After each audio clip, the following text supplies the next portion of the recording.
heure-là, Jésus disait, quel malheur pour vous, pharisiens, parce que vous payez la dîme sur toutes les plantes du jardin, comme la menthe et la rue, et vous passez à côté du jugement et de l'amour de Dieu. Ceci, il fallait l'observer sans abandonner cela. Quel malheur pour vous, pharisiens, parce que vous aimez le premier siège dans les synagogues et les salutations sur les places publiques. Quel malheur pour vous, parce que vous êtes comme ces tombeaux qu'on ne voit pas et sur lesquels on marche sans le savoir. Alors un docteur de la loi prit la parole et lui dit, Maître, en parlant ainsi, c'est nous aussi que tu insultes. Jésus reprit, vous aussi, les docteurs de la loi, malheureux êtes-vous, parce que vous chargez les gens des fardeaux impossibles à porter, et vous-même, vous ne touchez même pas ces fardeaux d'un seul doigt. Acclamons la parole de Dieu. Alléluia, Alléluia, louange à toi, Seigneur Jésus. Alléluia, Alléluia, louange à toi, Seigneur Jésus.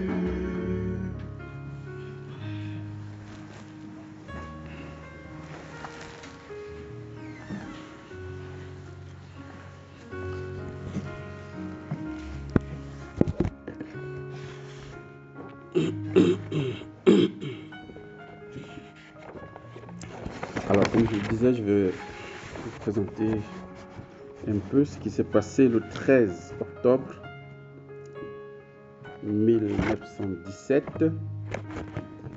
Donc, je vous rappelle qu'on est en pleine guerre. C'est la Première Guerre mondiale qui sévit depuis 1914. Et le communisme aussi domine. Le Portugal est sous domination. Il y a même, en fait, il y a beaucoup de, ils promettent de réduire, en fait, de réduire la religion, ou plutôt le catholicisme, à rien. Ils promettent juste quelques mois, quelques semaines pour voilà, faire taire toute foi, si on peut dire. Donc vraiment, l'hostilité était grande. Et c'est dans ce contexte-là que la Vierge Marie donc apparaît aux enfants. Et d'abord, avant elle, ce sont les anges qui ont apparu 2 ans plus tôt pour les préparer, n'est-ce pas, je crois, à accueillir la venue de la Vierge Marie, la visitation de la Vierge Marie. Et donc, le jour du 13 octobre, c'était un jour très attendu parce que, comme je l'ai dit, c'est le dernier jour des apparitions de la Vierge Marie à Fatima. Pour la petite histoire, il faut savoir qu'elle apparaissait chaque 13 à partir du 13 mai, mais en août, elle est apparue plutôt le 19. Pourquoi? Parce que les enfants étaient enfermés. On avait attrapé les enfants, on les avait enfermés pour dire on va voir comment votre histoire là va. Et puis dans la Vierge Marie est obligée de reporter sa visitation. Elle est venue plutôt le 19, quand les enfants ont été libérés. Voilà. Donc, c'est pour dire que c'est un événement particulier quand même dans le... Et comme disait un jour notre père Ephraim, en fait, que j'ai rencontré une fois en France, on a parlé, il a dit de toutes les apparitions de la Vierge Marie, Fatima est celle où tout est accompli. C'est-à-dire que tout ce que la Vierge Marie a dit, tout s'est accompli. Il n'y a pas eu en fait, des paroles ou alors des messages paraboliques. Tout ce qu'elle a dit, ça s'est accompli. C'est vraiment une des apparitions les plus spectaculaires de l'histoire. Parce que le 13 octobre, justement, c'était attendu. Pourquoi? Parce qu'elle avait annoncé, puisque, Lucie, qui était la plus grande des 3 enfants, avait demandé que, fais quelque chose pour que les gens croient, parce que nous, on ne croit pas. Fais quelque chose pour que tout le monde voie et tout ça. Elle a dit, il n'y a pas de souci. Le 13 octobre, je vais faire quelque chose de très grand et tout le monde verra. Et donc, tout le monde attendait. Est-ce que ce que les enfants annonçaient, est-ce que c'était authentique? Est-ce que ça allait vraiment avoir lieu? Est-ce que... Donc, il y avait ce jour-là, près de 70 000 personnes, voire même peut-être plus. 70 000 personnes à la place dite Cova da Iria. N'est-ce pas le lieu des apparitions à Fatima. Donc, vous imaginez. Et puis, c'est pas tout. Il pleuvait ce jour-là. la pluie. Comme on dit souvent, la pluie de ça, du chemin. Il avait vraiment, la pluie était à son comble. Mais ça n'a pas découragé les gens, puisque on avait dit que la Vierge Marie fait quelque chose. Donc, tout le monde devait être. Il y avait les curieux, il y avait les croyants, il y avait les incrédules, il y avait tout le monde. Les journalistes, alors n'en parlons pas. Donc, personne ne voulait rater l'événement. Et donc, il y avait du monde. La boue. Les gens, parce que c'était le terrain était assez meuble, donc il y avait beaucoup de boue. Mais malgré la pluie qui tombait abondamment, ça n'a pas découragé les gens.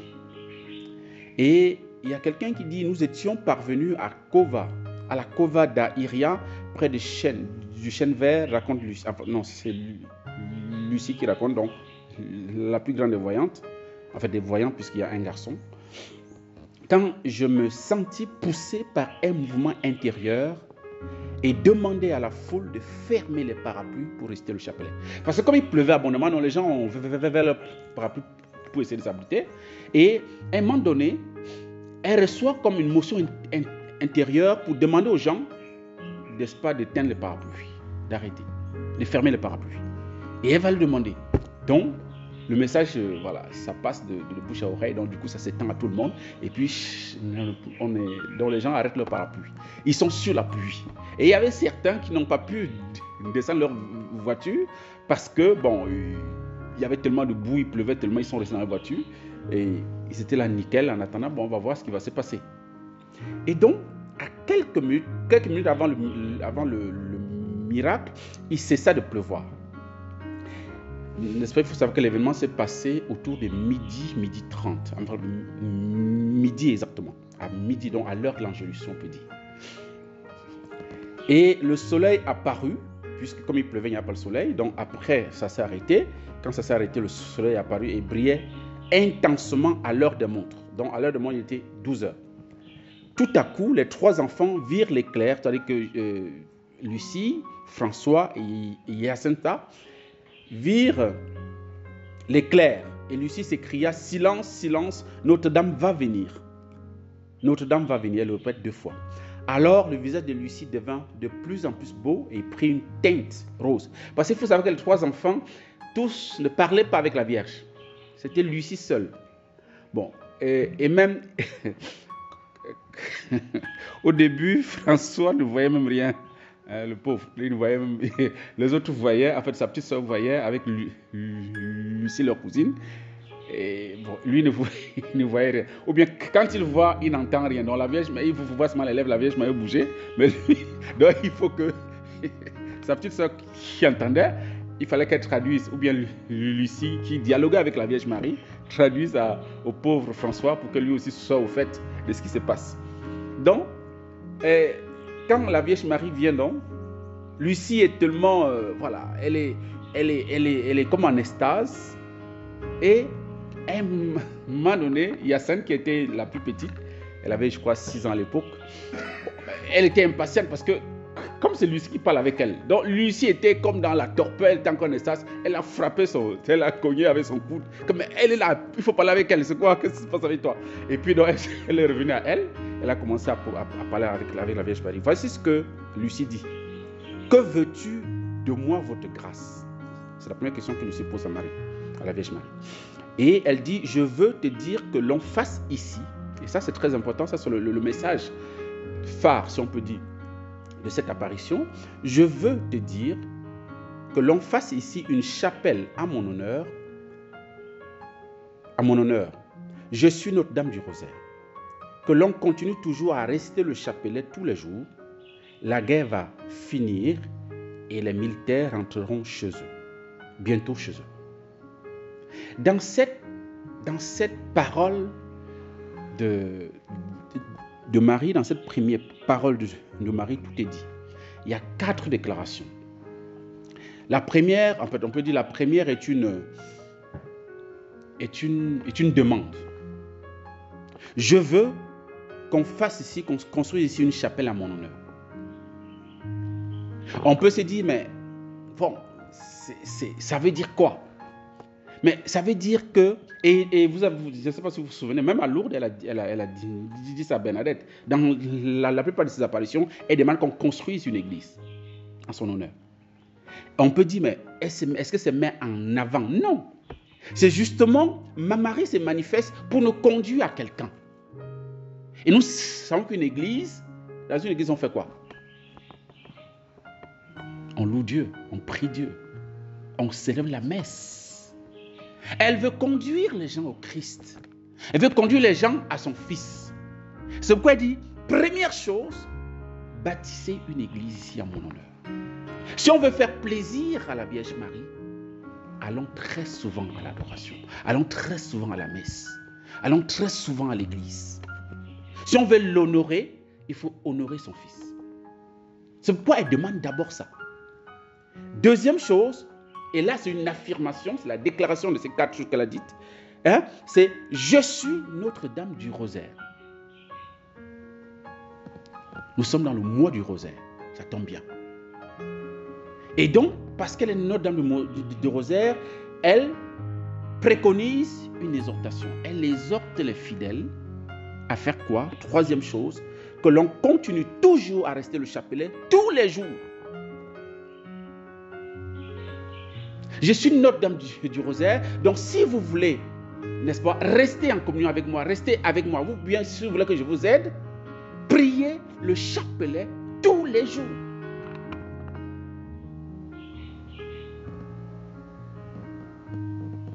C'est notre manière d'honorer la Mère de Dieu, notre manière de manifester notre lien filial envers celle qui est notre Dame du Rosaire et notre Mère. Et enfin, la dernière déclaration, elle est une prophétie. Parce que nous sommes en pleine guerre, la guerre est en train de chauffer. Et elle dit donc, la guerre va finir et les militaires entreront bientôt chez eux. Et de fait, quelques mois après, parce que là nous sommes en octobre 1917, à 1918, c'est la fin de la guerre. C'est pour vous dire que Fatima, c'est vraiment... c'est quelque chose d'évident. Et ce n'est pas tout. Donc après avoir dialogué ainsi avec Lucie, et Lucie va dire, j'avais beaucoup de choses à vous demander. Et elle précise de guérir quelques malades et de convertir quelques pécheurs, etc. Et la Vierge Marie répond, et il faut sentir la chose, elle dit, les uns, oui, les autres, non. Il faut qu'ils se corrigent, qu'ils demandent pardon pour leurs péchés. Ça veut dire quoi? Est-ce que Marie refuse de convertir les gens? Non. Est-ce que Marie... Parce que la demande de Lucie a 2 volets. Le premier volet concerne les malades. Je voudrais que tu guérisses quelques malades. Et c'est pourquoi elle dit les uns, oui. Donc ça veut dire que pour les malades, il n'y a pas de souci. Je vais guérir. Mais pour la conversion, puisqu'elle a demandé le deuxième volet de sa demande, de convertir quelques pécheurs, c'est même le plus important, évidemment. Mais elle dit pour les autres, non. Donc pour ça, non. On peut dire, mais c'est curieux. C'est curieux. Pourquoi elle ne fait pas? Pourtant, c'est l'essentiel, en fait. Ce n'est pas guérir physiquement qui est l'essentiel. C'est guérir les cœurs. C'est convertir les cœurs. C'est la chose la plus importante. Mais si elle dit non, pourquoi? Elle dit non et elle précise pourquoi. Il faut qu'ils se corrigent, qu'ils demandent pardon pour leurs péchés. Autrement dit, ils savent ce qu'ils font. Ils savent qu'ils font mal, mais ils ne veulent pas se corriger, ils ne veulent pas se convertir. On ne n'oblige personne dans la conversion, frères et sœurs. C'est volontaire, c'est la liberté de chacun de nous. Dieu ne va jamais imposer son salut. C'est pourquoi je le disais au début de la messe, l'enfer existe, il y a les gens là-bas. Elle a montré l'enfer aux 3 enfants pour dire, ce n'est pas un jeu. Je veux que vous priez, vous jeûnez, vous mortifiez pour empêcher les gens de partir en enfer. Et donc, lorsqu'elle dit, pour les uns, oui, pour les autres, non, pour dire, ben, je ne peux pas les convertir tant qu'ils ne veulent pas. Ce n'est pas possible. Mais si ce n'est pas la guérison, ça, il n'y a pas de souci. On peut guérir quelqu'un. Encore comme quand on te guérit, tu n'es pas obligé de croire. Tu peux dire, ah, moi, c'est parce que je suis fort. que je trouve la guérison. Voilà. Mais la conversion, ça demande une volonté, une détermination, un oui de ma part. Et ça, elle dit, je ne peux pas. Je ne peux pas parce qu'il faut qu'ils acceptent de se corriger. Autrement dit, il faut qu'ils entrent dans la volonté de Dieu. Un peu comme, n'est-ce pas, l'évangile nous le dit, Jésus dit que les pharisiens, malheur à eux, parce qu'ils délaissent le jugement. Dans le texte littéral, c'est écrit la justice. La justice de Dieu, c'est la volonté de Dieu. Vous délaissez la justice, vous délaissez la volonté de Dieu et l'amour de Dieu, vous vous intéressez à payer la dîme. Hein? Pratiquez les choses accessoires. Bien sûr. Et il dit, vous pouvez faire ceci sans abandonner cela. Donc, travaillez à votre conversion, justement. C'est la première chose à faire, c'est la plus importante. Il ne s'agit pas de pratiquer de manière extérieure la loi. Non, il faut aller de l'intérieur, il faut aller chercher même l'essentiel. Et l'essentiel, c'est la conversion. Et ce que la Vierge Marie dit, mais je ne peux rien, parce qu'ils ont besoin. Ils ont à donner leur oui, leur volonté. Je passe vite. Et puis, après donc, c'est le miracle du soleil. Lorsque Notre-Dame remonta au ciel, à ce moment-là, Lucie s'écria, elle s'en va. Et puis, Lucie dit à la foule, regardez le soleil. Bon, le soleil, on ne regarde pas le soleil. Hein? C'est compliqué. Bon, sauf que, il est dit, ouvrant alors les mains, raconte Lucie, Notre-Dame les fit se réfléchir sur le soleil. Et pendant qu'elle s'élevait, le reflet de sa propre lumière continuait de se projeter sur le soleil. Ce fut alors, et c'est le père de François de Hyacinthe qui dit, ce fut alors que l'on put regarder parfaitement le soleil, rapporte le père de Hyacinthe, sans être incommodé. Avant que la Vierge Marie ne fasse réfléchir ses mains par rapport au soleil, et donc envoie des, je ne sais pas quoi, sur ses reflets sur le soleil, personne ne pouvait regarder le soleil en face. Et nous-mêmes, on ne peut pas. Lorsque le soleil est au zénith, puisque là il est midi, hein, je mets au défi à midi de regarder le soleil 5 minutes, vous allez devenir aveugle. Voilà. Mais à un moment donné, lorsque la Vierge Marie a fait refléter, n'est-ce pas, ses mains sur le soleil, il pouvait regarder le soleil sans problème. Ça veut dire quoi, frères et sœurs? Le soleil, nous savons ce que symbolise le soleil, n'est-ce pas, dans la Bible? C'est le Christ. Le Christ est Dieu. Il est 3 fois saint. Qui peut voir Dieu vivre? Personne. Qui peut me regarder Dieu face à face? Ce n'est même pas possible. Mais la Vierge Marie, c'est le reflet de la Vierge Marie qui permet après aux uns ou aux autres de regarder le soleil en face. Ça veut dire quoi? Ça veut dire que la nature divine a revêtu la chair de Marie pour venir nous visiter. Le corps que Jésus a, c'est le corps de Marie. Si je peux regarder Jésus en face, c'est grâce à elle. Bon, je n'insiste pas. Donc après ça, ils ont regardé le soleil et puis le soleil a commencé à se manifester, à changer de couleur, jaune, bleu, blanc. Il tremblait. Le soleil tremblait tellement il semblait comme un roue de feu qui allait tomber sur le. Il paraît que il faut voir le film. Hein, le soleil descendait, c'est comme ça sortait du ciel, ça descendait sur les gens comme ça. Et les gens criaient, mais les gens c'était la panique générale quoi. Et puis ça retournait et il y a les gens qui criaient, oh Jésus, nous allons tous mourir. Oh Jésus, nous mourrons tous. D'autres se criaient, Notre-Dame au secours. Et ils récitaient l'acte de contrition. Il y a d'autres qui demandaient pardon en même temps, là, parce que là c'était la fin du monde. Et il y avait même une dame qui faisait sa confession générale. Et elle disait à haute voix, j'ai fait ci, j'ai fait ça, j'ai fait ci, j'ai fait ça. Quand c'est chaud là, qui va aller en enfer? Donc, pourquoi tu fais ma confession en même temps? Dieu peut avoir pitié de moi. En fait, c'est pour dire que ce n'était pas un jeu en fait. Mais la grande preuve du miracle était que le soleil ne faisait plus mal aux yeux. C'est ça qui étonnait les gens. Le soleil qui est si... Mais sa proximité, malgré sa proximité, ça ne faisait pas mal aux yeux.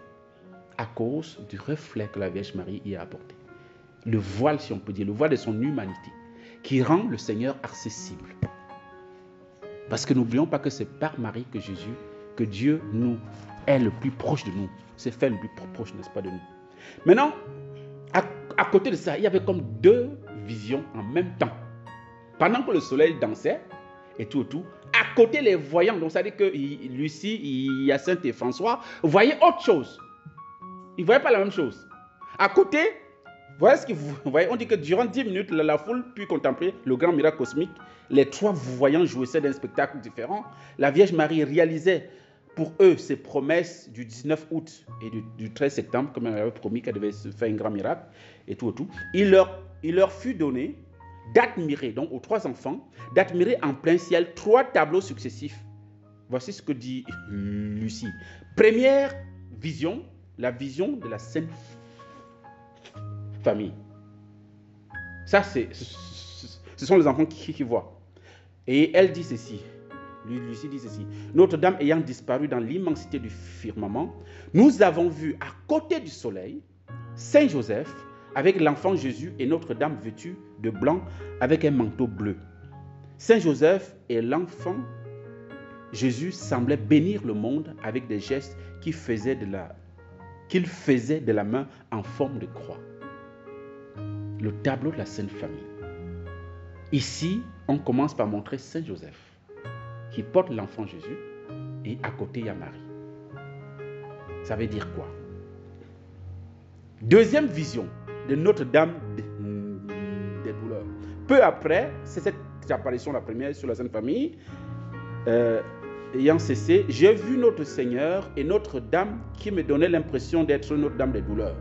Notre Seigneur semblait bénir le monde de la même manière que Saint Joseph. Deuxième vision. Troisième et dernière, la vision de Notre-Dame du Mont Carmel. Cette apparition a disparu dans la précédente. Il me sembla voir Notre-Dame sous l'aspect de Notre-Dame du Carmel parce qu'elle avait quelque chose qui pendait de sa main comme un scapulaire. C'est quelque chose était le scapulaire. Pourquoi ces 3 apparitions, ces 3 visions? Sainte Famille, Joseph, Jésus et Marie. Ensuite, l'apparition de Jésus avec Notre-Dame des douleurs. Et enfin, Notre-Dame du Mont Carmel. Ça montre, j'ai envie de dire, le résumé du mystère de l'incarnation. Tout a commencé dans la famille. N'est-ce pas, la Sainte Famille? Joseph était là quand Jésus était encore bébé, parce que là, il porte, dans la vision, il porte l'enfant Jésus. Et cela montre aussi la place de Saint Joseph dans l'ordre du salut en ces temps qui sont les derniers. Je crois que c'est le pape Jean-Paul II qui disait que Saint Joseph était le saint du 3e millénaire. Voilà. Donc, il y a ça. Et ensuite, après Nazareth où la famille est réunie, il y a la croix. Et à la croix, ils ne sont que 2. Joseph est parti. Le jour où on aura l'occasion de parler encore de Joseph, je vais montrer pourquoi. Voilà, il est absent à la croix. Voilà. Et donc à la croix, Marie, c'est Notre-Dame de douleur. C'est celle dont le cœur est transpercé et qui offre avec son fils, n'est-ce pas, sa vie, son cœur pour le salut du monde. Dernière vision, Notre-Dame du Mont Carmel, ça signifie quoi? Avec le scapulaire. Ça veut dire, le scapulaire est le signe de l'appartenance, de la dévotion à Marie et de la consécration à Marie. Ça veut dire que, frères et sœurs, le salut est venu par une famille. La Sainte Famille. Jésus est venu par là. Et puis, il a accompli ce salut à la croix. Et à la croix, il y avait la Vierge Marie qui a participé, qui a contribué, qui a participé d'une manière unique au salut du monde. Et en ces temps qui sont les derniers, ce sont les enfants de Marie, ce sont ceux qui appartiennent à Marie, c'est ceux qui font former l'armée, si on peut dire. On appelle ça comment on appelle ça? Les ouvriers, n'est-ce pas, des derniers temps. Voilà, ce sont vraiment les enfants de Marie. Donc, ce sont eux qui, par leur consécration, par leur dévotion à Marie, vont permettre que son cœur triomphe à la fin. Donc, voilà, frères et sœurs, ce qui s'est passé le 13 octobre 1917, parce que ce soit bien de se rappeler encore ça, pour actualiser et se dire, mais pour nous aujourd'hui, c'est quoi? Donc nous devons comprendre que notre dévotion à la Vierge Marie et notre consécration à la Vierge Marie n'est pas un jeu, ce n'est pas une machination. C'est quelque chose d'authentique et quelque chose qui doit nous mobiliser, nous engager à permettre au Seigneur, par nous, n'est-ce pas, d'étendre son règne sur notre monde. Hein, d'étendre son salut, parce que le monde est en train de se perdre. Et il faut savoir, n'est-ce pas, pour finir, que un autre miracle qui a clôturé ce jour-là, c'est que tous ces gens qui avaient été mouillés, qui avaient la boue partout, après la dent de soleil qui a duré environ 10 minutes, tout le monde était sec. C'est-à-dire que le sol était sec, les habits étaient secs, tout le monde était propre. On se demande, mais qu'est-ce qui se passe? Mais oui, alors que les gens étaient trempés, la boue partout, tout le monde était nickel à la fin. C'était la signature de la Vierge Marie. Pour dire, mes amis, ce n'est pas un jeu, ce que vous voyez. Et je vous rappelle que ce phénomène de dent de soleil s'est vu partout. Même le pape a vu à Rome. Étant à Rome, il a vu. Donc c'était un phénomène, n'est-ce pas, cosmique, universel. Et je voudrais quand même vous dire que cette date du 13 octobre me parle beaucoup parce que c'est la date anniversaire de mon nom. Je n'ai pas fait profession le 13 octobre, mais j'ai reçu le nom de Pierre-Marie l'Eucharistie le 13 octobre 2014. C'était à l'adoration du Saint-Sacrement que j'ai reçu ce nom-là. Donc, voilà, vous comprenez pourquoi j'ai voulu vraiment rendre grâce au Seigneur en faisant mémoire. Hein. Donc, je me dis aussi que peut-être ma vie consacrée, ma consécration et même peut-être mon sacerdoce aussi est lié au mystère de Fatima. Et donc, c'est pourquoi je m'attelle à chaque le 13 à célébrer une messe particulière pour tous ceux qui nous accompagnent à travers, par exemple, le groupe WhatsApp et tout, pour essayer de marquer ce jour-là et faire mémoire des merveilles de la Vierge Marie aussi dans ma vie. Hein, et je crois aussi pour beaucoup de gens, y compris nos frères et sœurs, vous tous qui êtes à la communauté des Béatitudes, puisque la communauté des Béatitudes appartient à la Vierge Marie. Amen.